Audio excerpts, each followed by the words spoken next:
Much, Marco. I really appreciate the introduction. Just for clarity, I'm representing UN Foundation.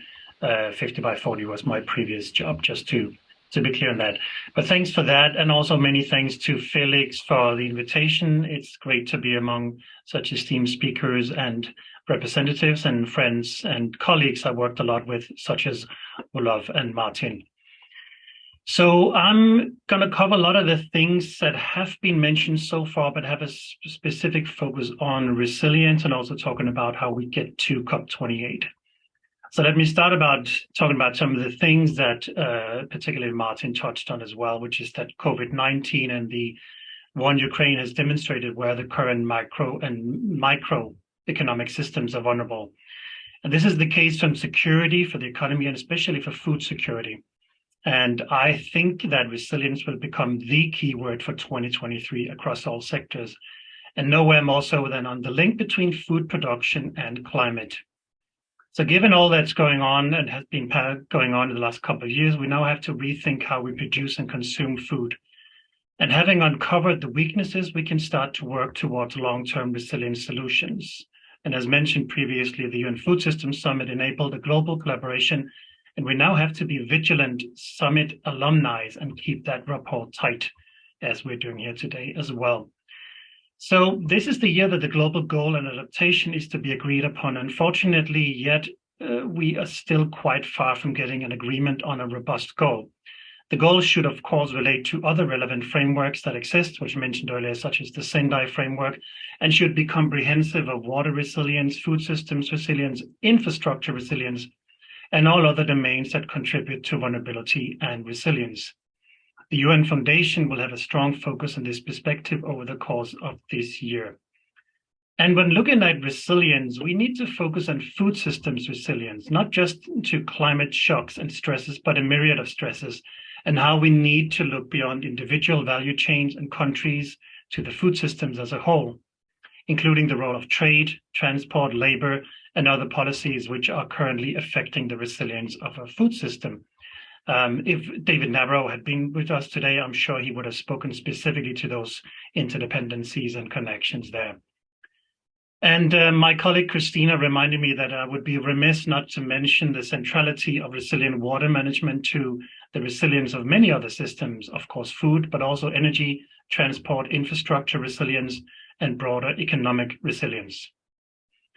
Another key focus for UNF for 2023 will be to support the work on Agriculture Innovation Mission for Climate, mostly known as AIM4C. As most of you know, this was launched at COP27. This is a 5-year until 2025 initiative that is co-led by the UAE, the United Arab Emirates, and United States, that is seeking to enable global partnerships and solutions at the intersection of agriculture and climate change. And most of you will be aware of the so-called sprints and the work that led up to COP27. This year, we'll see this work accelerate significantly. And a lot of the focus has been so far on innovation. And while that continues to be called to the work at those sprints within AIM4C, we're keen to ensure that much more work is put into upping the game for supporting smallholder farmers in least developed countries. And as was mentioned in both here and in the chat, most of which are women. So the gender aspect is crucial here.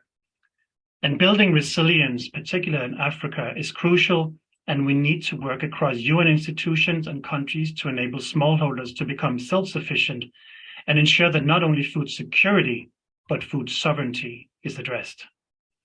And Martin mentioned this already, that we're seeing how hunger has increased and how an already drought-ridden continent, Africa, is looking at having to adapt even more to climate change-induced erratic weather patterns. Water scarcity is tearing apart the soil, the economy, and the people in so many countries, especially in the Horn of Africa. And conversely, looking at water, rising sea levels will force more coastal communities to relocate, moving away from the oceans and thereby their main source of protein. So looking at working with smallholder farmers, if done right, investments in supporting smallholders will address climate change adaptation and mitigation alike, and also help with water retention, biodiversity protection, which in turn also helps support the people who live there. And looking at all available approaches is necessary, including agroecology and regenerative farming. This and many other food and climate issues will be addressed at the Aim for Sea Summit, which will be held from May 8th to 10th in Washington, D.C. So take a note of that. This will be where the tracks for 2023 are laid down and hopefully action paths are agreed.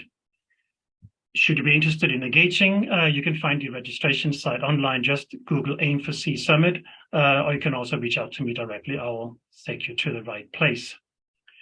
So, using a bit of cliche analogy here, the time for sitting on the bench and safely watching the game has passed. Everyone, all member states, in particular all UNFCCC member states, needs to get into the game. Having food and agriculture integrated into NDCs and the NAPs, National Adaptation Plans, is a climate change mitigation and food security imperative. And as we approach COP28, the window for getting into the game is narrowing, and member states will have to join, irrespective of how prepared they feel. We just cannot wait anymore. And another cliche, we continue to let perfect be the enemy of good, and we need to change that. A good starting point for guidance, I think, are the common but differentiated responsibility principle. And as you all know, that means that the biggest emitters are the ones who are in the biggest hurry. They are the ones who have to deliver most and quickest. We have a COP host, the UAE, that has pledged to make COP28 the biggest food COP ever seen. So that's unprecedented and such a great opportunity to accelerate the food and climate nexus. So let me stop by saying that the dialogue today is very helpful in providing an overview of 2023 and connecting the dots between the sectors. And I hope it will help instigate more action in the coming months. Bonn, the SAPSTA, is just around the corner, followed by the UNGA, the SDG Summit. And in no time, we'll find ourselves standing in the heat of Dubai. And there we will have to really deliver something. So the ambition setting work has to start today. Thank you.